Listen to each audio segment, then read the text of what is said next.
são os nossos diretores. Esses são os caras que mandam, que não sabem nada de nada de nada. Nós vivemos uma pobreza intelectual, uma pobreza de referência disso, de um espaçozinho. Vão a Buenos Aires para se envergonhar, para ter vergonha. Eu fui a Buenos Aires há pouco tempo, pela primeira vez, voltei deprimido, porque lá, em primeiro lugar, não tem a desigualdade social que tem aqui. Você conversa com o motorista de táxi, você não precisa falar só de futebol e assassinato. Você pode falar, ele pode falar não, o cara começa a falar de política, sabe que você faz teatro, começa a dizer as peças que você deve ir, né? E assim em todo lugar, todo mundo é gente igual a gente, não há uma divisão aqui. Aqui é uma divisão terrível, há gente que você gosta, tem amor, carinho, mas você não conversa sobre nada, porque o mundo é tão outro que não há contato, não há possibilidade de contato, né?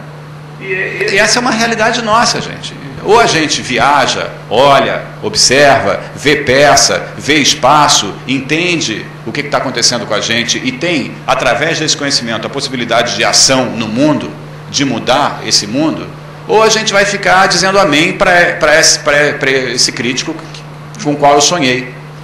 Né? É verdade. A gente lê um crítico desse e fica dizendo, então é isso. Né? Isso é um horror mesmo, né? Alguma outra pergunta? Eu acho que para se fazer um colóquio, por exemplo, deste, eu preciso a unidade de uma pessoa, uma personalidade que encabeçasse isso. A Eva é minha amiga pessoal, realmente não estou querendo fazer loas, apresentar loas. O que eu queria dizer é que mesmo dentro de uma universidade, uma escola de teatro, por exemplo, nós somos muito isolados. Nós encontramos às vezes uma falta de coleguismo do colega. Eu acho que isso também é negativo para a existência de uma boa escola de teatro. Então, eu acho que a gente está aqui louvando a Evelyn, como aqui a gente está louvando também o Moacir, porque eu acho que vocês são pequenos modelos. Quer dizer, eu acho que vocês têm algum poder, porque vocês estão realizando alguma coisa. O não sucesso do Marcos significou uma sucessão de outras peças em que você, Moacir, conseguiu ser um diretor sério e disputado, certo?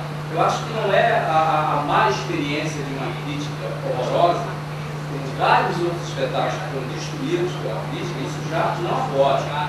Teatro infantil, há muitos anos, foi destruído por críticos de teatro infantil. E os pais não liam, porque a pessoa dizia é péssimo, mas dizia o espetáculo é péssimo. E aí acabava todo o sacrifício. Eu comentei isso com a Ariane Agostinho quando ela veio aqui ao Brasil para apresentar o filme. E nós estávamos numa crise de teatro e ela, de certa forma, colocou: por que as pessoas de teatro que estão acreditando num bom teatro não se juntam? E continuam nessa luta tão isolada, tão sozinho. Os atores, então, eu tenho 40 anos de teatro. Primeiro eu era advogado e ganhava dinheiro como advogado, não como homem de teatro.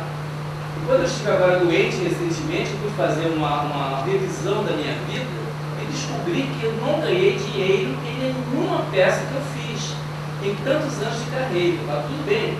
Inclusive, quer dizer, eu desisti de tudo em 92, quando eu fui para a França para estudar teatro e para depois fazer um concurso para o Rio.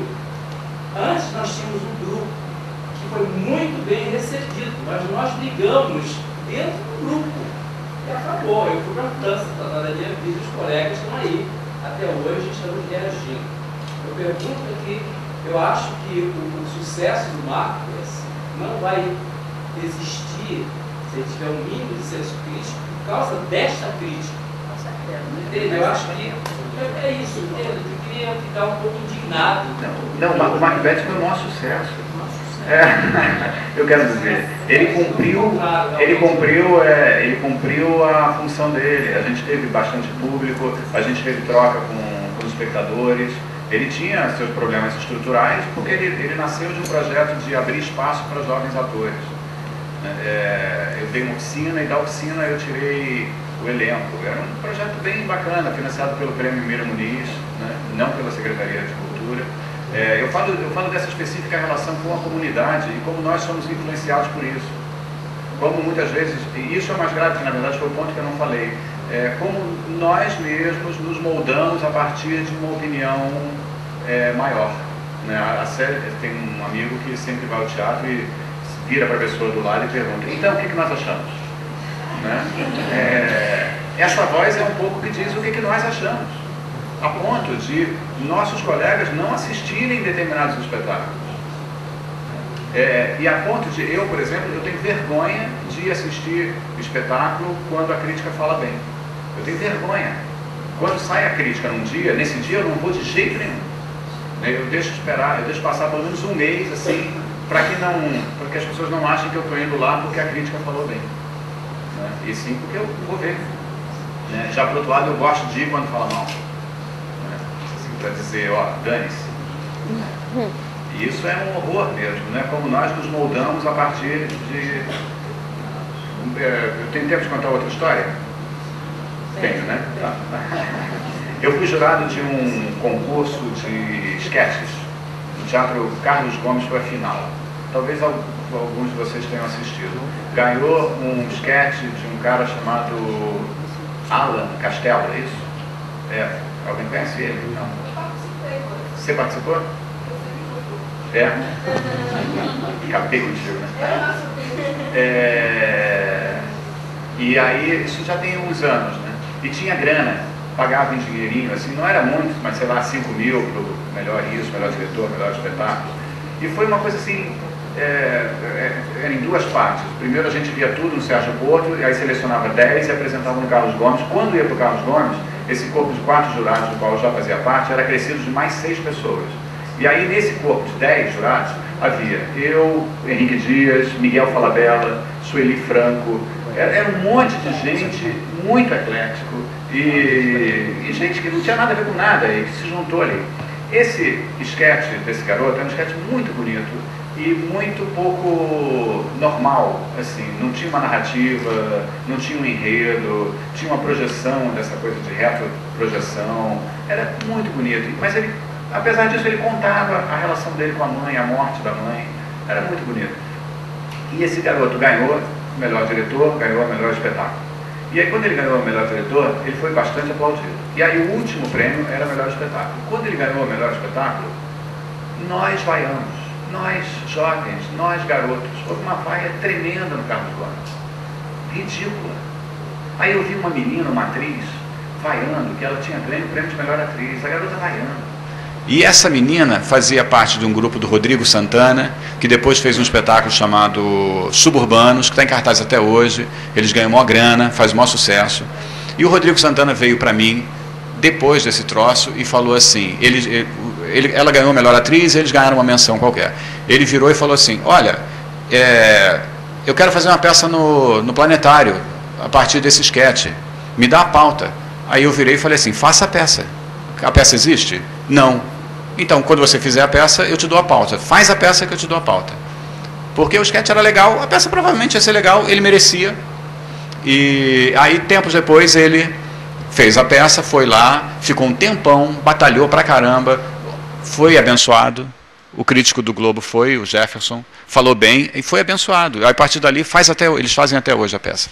Aí, um belo dia, lá no Planetário, eu me lembro da atriz que fazia, que era ótima, e falei com ele, pô, como é que vocês vaiaram aquilo? Aí o cara vira e diz assim, mas aquilo não é teatro. Aquilo não é teatro. Né? Eu não sei por que aquilo ganhou, tem alguma coisa estranha. Aí eu virei e falei assim, você acha que eu ganhei quanto para dar o prêmio para aquele cara? Você acha que o Miguel Falabella ganhou quanto? Qual foi o percentual da Sueli Franco? Você está louco? Olha para o corpo dos jurados. E quem é você para dizer que não é teatro? Quem é você para dizer que isso é, aquilo não é? Porque não tem uma pecinha, porque não é um enredo, porque... Quem é que está fazendo a cabeça desse garoto? Esse garoto está julgando como julga o crítico do maior jornal. É um idiota. Mas não é um idiota, ele é um garoto ótimo, Rodrigo Santana, ótimo ator, ótimo diretor. Mas que se for se impregnar pelo mundo, ele vira um idiota, vira um repetidor e capaz de um gesto grosseiro, absurdo, mesquinho, feio, de vaiar um colega que havia feito um espetáculo tão bonito, tão tocante, a ponto de ter sido unânime a escolha